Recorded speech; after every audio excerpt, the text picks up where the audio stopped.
अस्सलाम वालेकुम फ्रेंड्स। आज हम एक वीडियो का रिव्यू करने जा रहे हैं जिसमें कि एक यहूदी मुसलमानों की हमायत कर रहा है। तो चले हम वीडियो की तरफ बढ़ते हैं। अगर आपको ये वीडियो अच्छी लगे तो इसे लाइक शेयर ज़रूर कीजिएगा ताकि आप भी इस कार्य खैर में हिस्सा ले सकें। तो चले हम अपनी वीडियो का आगाज़ करते हैं। Welcome to Let the Quran Speak. I'm here with Rabbi Yisrael Dovid Weiss. He supports Palestinians, and I'm going to ask him why that's so. Rabbi, welcome to Let the Quran Speak. Thank you, and it's an honor, a privilege to be on your program. No, it's wonderful to talk to you. So tell me, Rabbi, why do you oppose the state of Israel, first of all, and why do you support Palestinians? Okay, first I pray to the Almighty that He bestow upon me His truth, His wisdom, that I may be worthy of conveying His message and so sanctify His name. It's not my personal opinion. What I'm representing, with God's help, is the opinion of the very religious Jews around the world, including in Al-Quds in Jerusalem, including throughout Europe and throughout the world, basically. We, as a Jewish people, have made a covenant with God 3,000 years ago on Mount Sinai. Moshe Rabbeinu, Moses went up and took the Torah from God, and we made a covenant to uphold the Torah.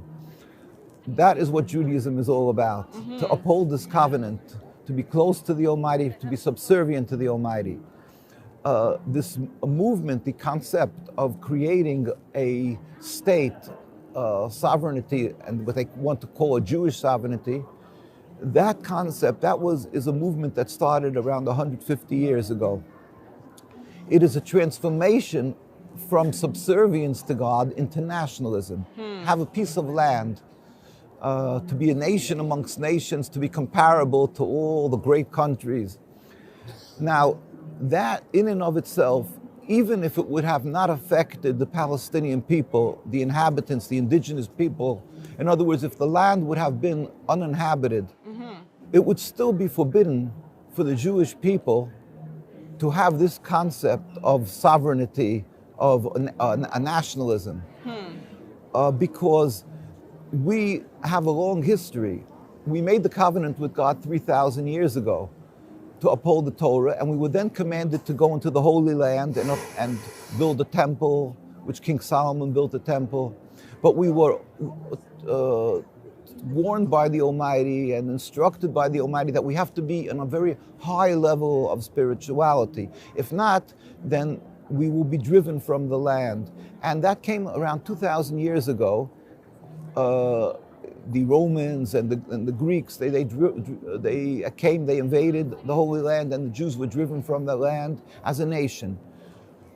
Once that happened, we were put under a decree of exile. And so for 2,000 years, we're under a decree of exile by the Almighty, meaning that we are told by the Almighty that it is His will that we should not be this sovereign nation. We should be loyal citizens in every country we're residing, and we should not attempt to return en masse as a large group of people, or try to recreate even one small, 1 inch, 1 centimeter of a Jewish sovereignty, because it is like medicine from God to break our haughtiness. That's what we believe. So there is actually we were put under 3 oaths, and that King Solomon, who built the temple, wrote a book of prophecies called Shir HaShirim, Song of Songs, and he speaks about these 3 oaths that God put us under. One is that we should not return en masse to the Holy Land once we were dispersed amongst the nations. Secondly, we are not to rebel against any nation.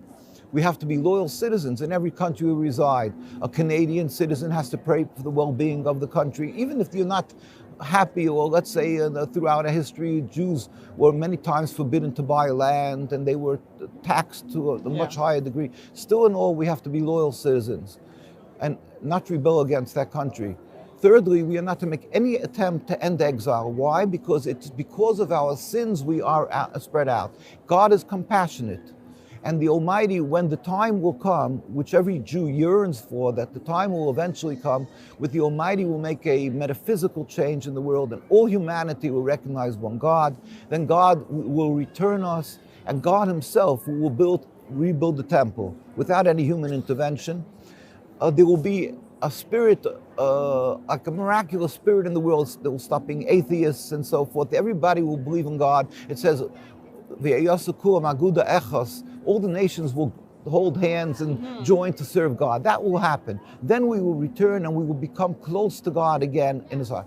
That is How does that come about? Like, how would you know that we're in that state? We will know that because, like I said, there will be a spirit of holiness, of godliness. There will be a spirit of people returning. The Messiah. See, obviously, the Jewish and Muslim people have a distinctly different concept of what the Messiah is, Mashiach. But we believe. But that's really neither here nor there because what will happen, it will happen. And we were never deemed a threat for the Muslim people because of the difference of our approach, because we are clearly, as I've mentioned, we are forbidden to make any attempts to return. We just believe and we pray to God constantly that He should bring about this end day and when all humanity will serve Him. So we yearn to return. We yearn with all our hearts. We say it every day in our prayers that we want. But we haven't. For 2,000 years, we patiently wait and we serve God, upholding the Torah, the covenant, in every land where we are, being loyal citizens and so forth. Zionism was created by mostly non-religious Jews. It was a nationalist movement of people who estranged themselves from God, from the Torah. They were non-religious. I always like to carry around the picture of the first, this was the Declaration of Independence, the first Prime Minister, David Ben-Gurion. And they're making a so-called Jewish state, 1948. Yes. And so it's Jewish. Supposedly they're doing us, they're returning to God. They're saying it's the end of exile, and not one of them is covering their heads. You know, so you see what the falseness of it. But still in all, the Zionists, they put on a facade and of Judaism. They incorporated religion in order that the world should say, oh, it's a religious thing, we have to support them. The evangelistic Christians and the millions and millions support them. Jews who don't know the Torah well, unfortunately, the more non-religious, and they say, oh, and they have this emotional playing, that, oh, we're returning 2,000 years, we're in exile. That's the difference between Judaism and Zionism. Now, so in other words, in short, very concisely, Judaism is subservience to God, Zionism is nationalism, and it's expressly forbidden for us. So around the world, no matter what community, if you go to Argentina, you go to England, Stamford Hills in London, New York, where we're from, the very religious community, and in Jerusalem, the very religious community is in total opposition to the creation of the state. And now I have to add something very important. In other words, for us to have a state, as I said, would be even in an uninhabited land. But being that they created this state in a land that they needed for their purpose, Palestine, but Palestine was an inhabited land. The majority were Muslims. The second group of people that lived there in numbers were the Christians, and the third were the Jews. Because as individuals, we were allowed to, by God, were permitted to live there, but not as a nation. So in order for them to create their state, they had to expel, at least on the best, the Palestinian people. That is, it's against, it flies in the face of what our Torah is about, because in the Torah it says, thou shalt not kill, thou shalt not steal. We have to be, mahu rachum, afatate rachum, just as God is compassionate, we have to be compassionate. I mean, and certainly not to steal or kill and expel people. How dare they? And on top of that, we have to remember that in this 2,000 years of exile that we've suffered, so much because we are Jews. The Jews were burnt at the stake. They tried to forcefully convert Jews by the Crusades, by the Inquisition. And when they were expelled from Spain, from Italy, where did the Jews go? The Muslim lands took in the Jews. They embraced us in every Muslim land. Iran, wherever you would like, Palestine, it was under the Ottoman Empire. They took us in and we flourished in their lands. There was no human rights groups to protect us, yet we flourished. It wasn't necessary human rights. So now for the Zionists to come along and accuse the Muslims of an ingrained hate to Jews, or the Palestinian people, an ingrained hate. How dare they? How repugnant? How where we have to show, the Torah requires us to show gratitude for people, and to go and turn that on its head and say these people wronged us.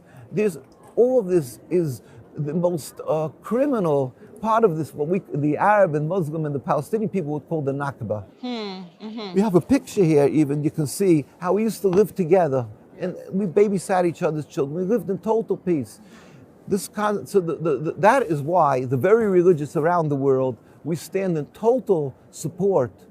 We hurt, we cry with the Palestinians. We are humiliated because the Zionists took our religion and they're using it as a tool to occupy, to intimidate, to silence other people, because if you speak up against them, you're called anti-Semitic. So the religious communities stand in opposition.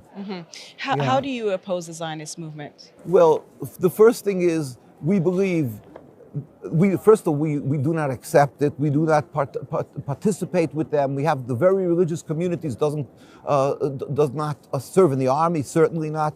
They don't go voting. They have nothing to do with the state. We have a rabbinate there. The Zionists made a rabbinate, all for this facade. They masquerade in Jews, so they made a rabbinate with a chief rabbi, and this is all by us irrelevant. We have a rabbi. We had in the 1920s, the chief rabbi of the religious community that was living there for hundreds of years was Rabbi Sonnenfeld, and he met with the king of Transjordan in 1920s. That's way before the state, to declare our loyalty and that we don't want a state. He passed on in 1947, 1948. The chief rabbi was Rabbi Dushinsky. The Zionists then were turning out to be very successful in having the United Nations, through Britain, to get recognized.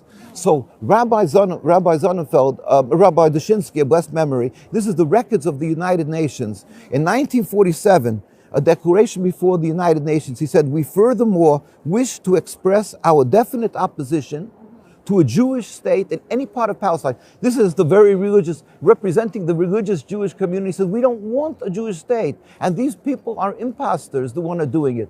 And the history is, when he passed on, we took it next, you could see hundreds of thousands of people in the streets of Jerusalem taking up our next chief rabbi when he passed on.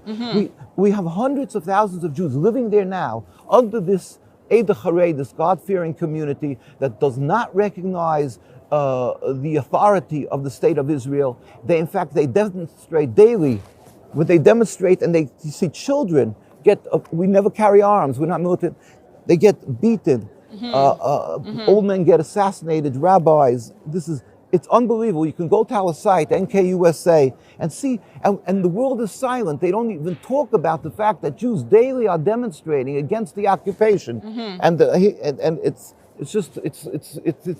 screams to the skies what is happening, the injustice to the Palestinian people and to the Jewish people who are living there, who refuses to accept this authority. So, Rabbi, do you ally yourself with other Jews who are not Orthodox, who oppose the state of Israel? Oh, that is a very good question. We, being that there was the Reform movement like 250 years ago, and our rabbis at that time issued a fatwa, basically. Okay.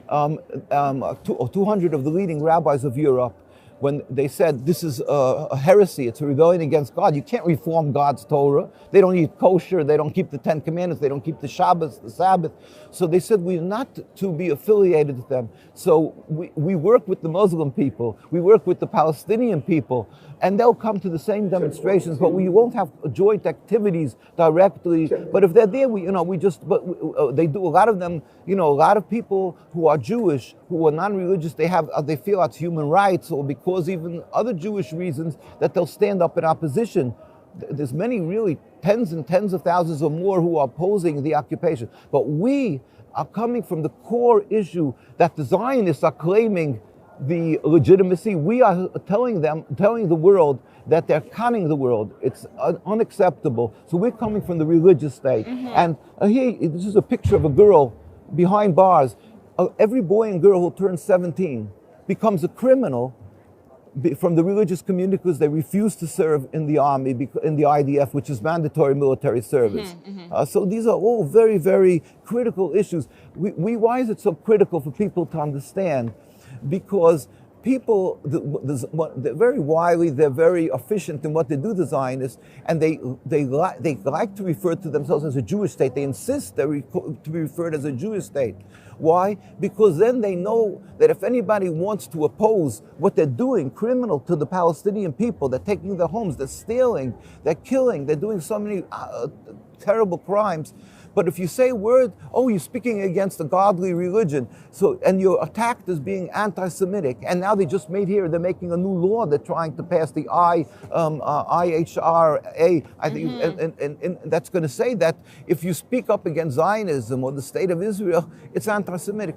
What could be more ludicrous and what could be more unacceptable than such a concept when the very religious communities are being oppressed and insisting we are Jews. My grandparents were killed in Auschwitz. Most of our communities are immigrants from Europe.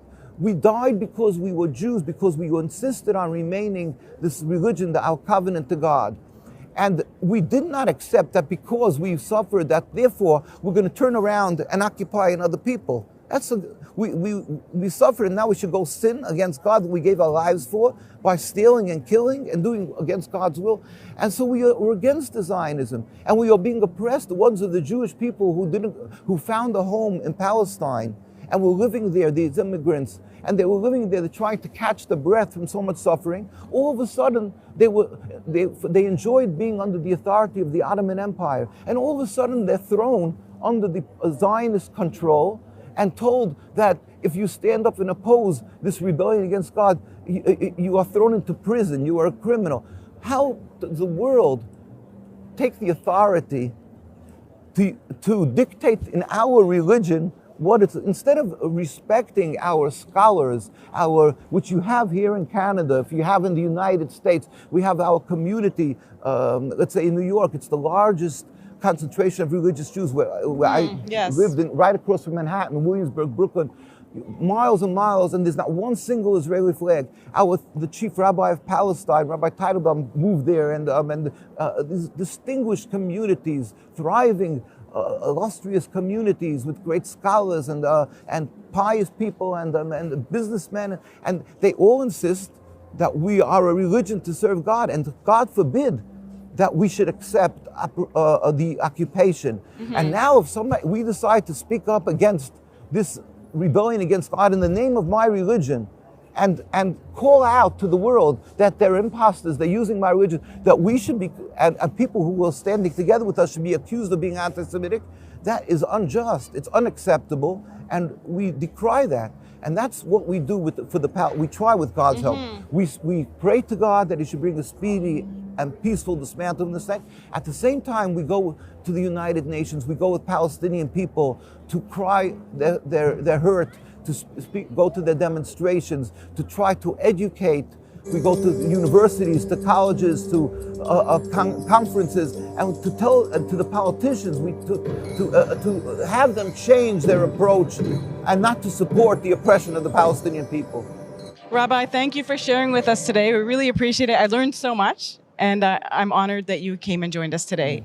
I'd love to do it again whenever we can expand on all the different issues and our history of how we live together in harmony and in such a beautiful to serve God, and distinctly, we have different religions, but it was never an impediment. You're right, yeah. And there's so much to talk about, so much there of the facts. So one day we'll continue with God's help. Inshallah. You say inshallah too, right? We say in Me'eretz Hashem or Be'ezras Hashem, with God's help. But I say inshallah. Yes, yes.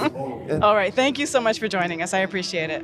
दोस्तों, अगर आप लोगों ने अभी तक इस video को like नहीं किया तो लाइक कर दें। बराए मेहरबानी आप इस वीडियो को लाइक कर दें। लाइक करने से हमारी हौसला अफजाई होती है ताकि हम आपके लिए मज़ीद इसी तरह की इन्फॉर्मेटिव वीडियो लाते रहें।